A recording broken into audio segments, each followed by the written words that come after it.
Good day, grade 3 learners. Welcome to our science lesson for today. Our topic for today is reuse and recycle material.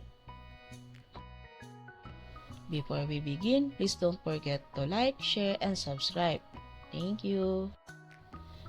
For the basis of our lesson, here are the following: content standards, performance standards, learning competencies, and learning objectives. Activating prior knowledge. Good morning, class. Put on your thinking caps and get ready to explore. Today, we're going to observe, experiment, and discover how the world works. For our review, what can you say about the pictures?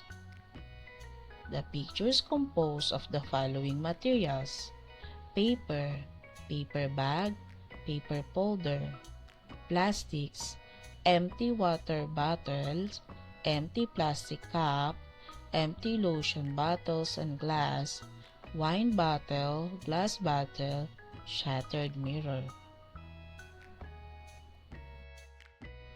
How do we dispose this waste material? The expected answer: for paper, dispose dry in the trash bin labeled as paper. For plastics, plastic bottles can be washed and disposed in the trash bin labeled as plastic.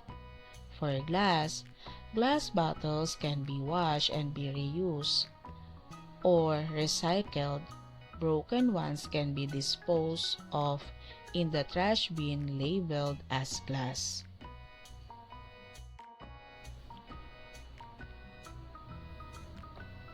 What do you see in the picture? What do you think is it made from? Do you think it can be done at home?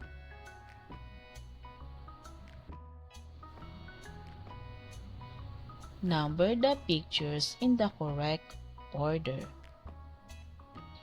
The teacher will going to help the pupils to label it properly.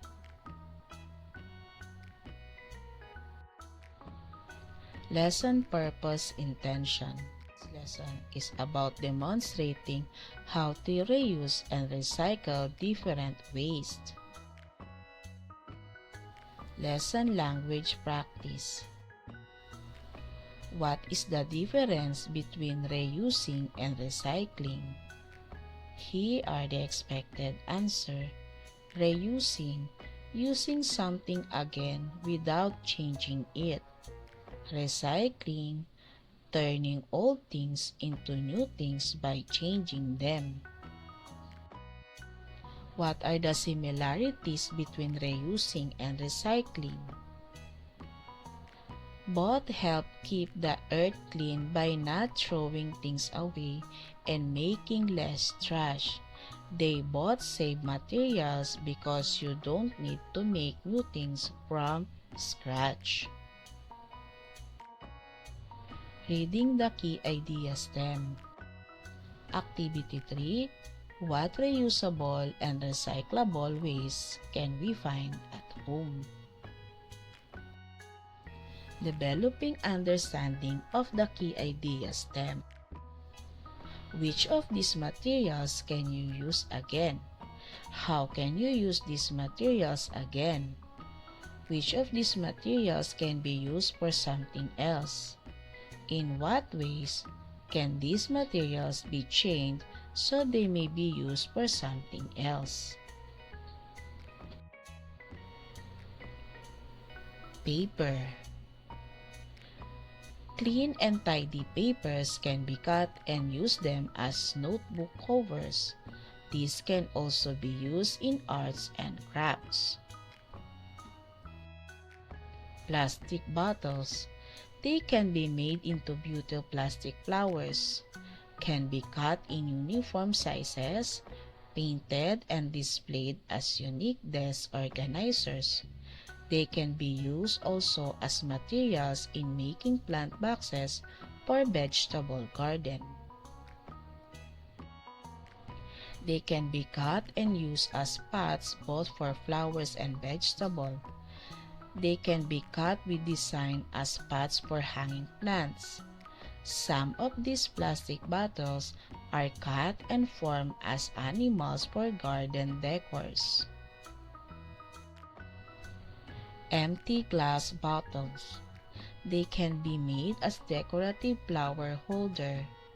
Colored glass bottles can also be made into wall decorations. They can also be painted and hang on corners as decorations. Can be arranged on the cabinet artistically. Deepening understanding of the key idea stem. Why do you think it's important to recycle paper, plastic, and glass?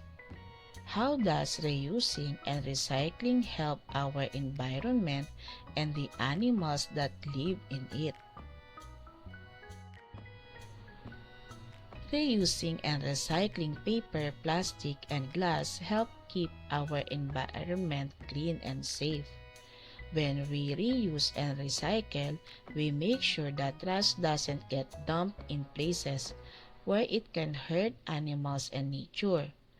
Recycling also means we use fewer new materials, which help protect trees and save resources. Making generalization and abstractions.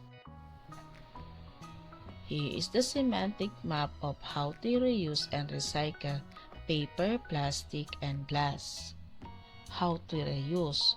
For a paper, the expected answer is write or draw on both sides. Use old newspaper for wrapping.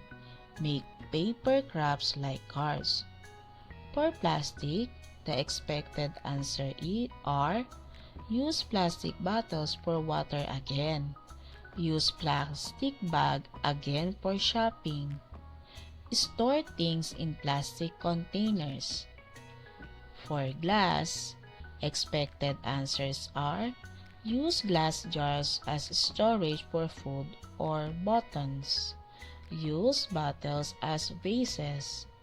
Refill glass bottles with water.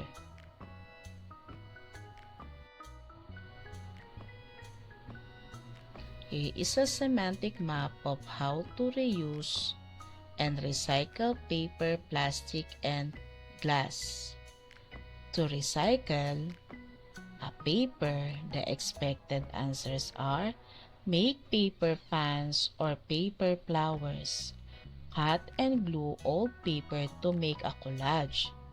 For plastic bottles, decorate plastic bottles to make pencil holders. Cut and use plastic containers as organizers.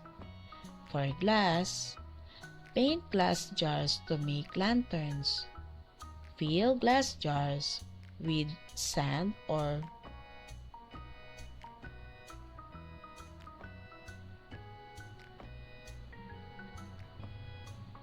to make decorations. Good day, grade. Evaluating learning. Instruction. Choose the best answer for each question. Number 1. Which of the following is an example of reusing a plastic bottle rather than recycling it? Like A. Showing it into a blue bin to be melted down at a factory. B.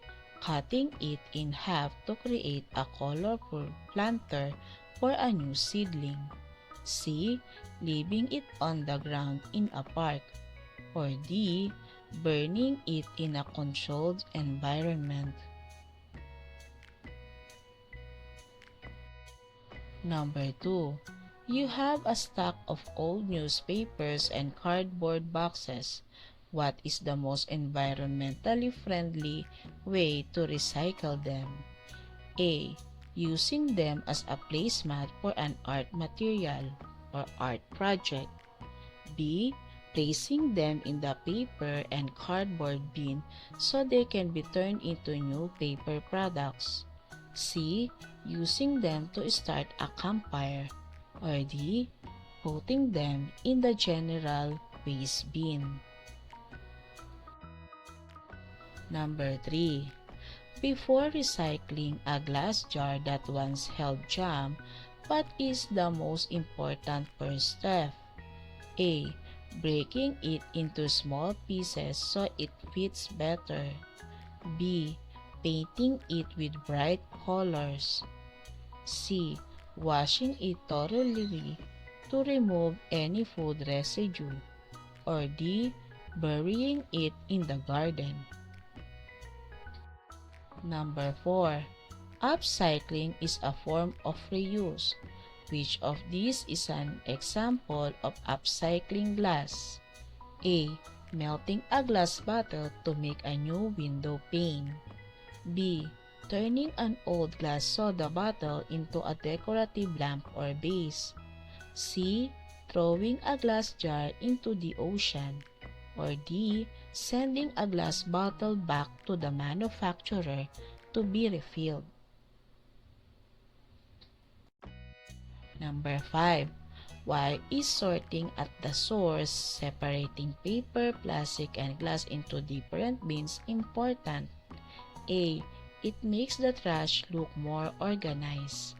B. It prevents contamination, making it easier for recycling plants to process materials. C. It is the only way to make the bins colorful. Or D. It helps the waste disappear faster. Here are the correct answers. Great job today, everyone. You listen well and share your thoughts. Keep up the good work. See you next time.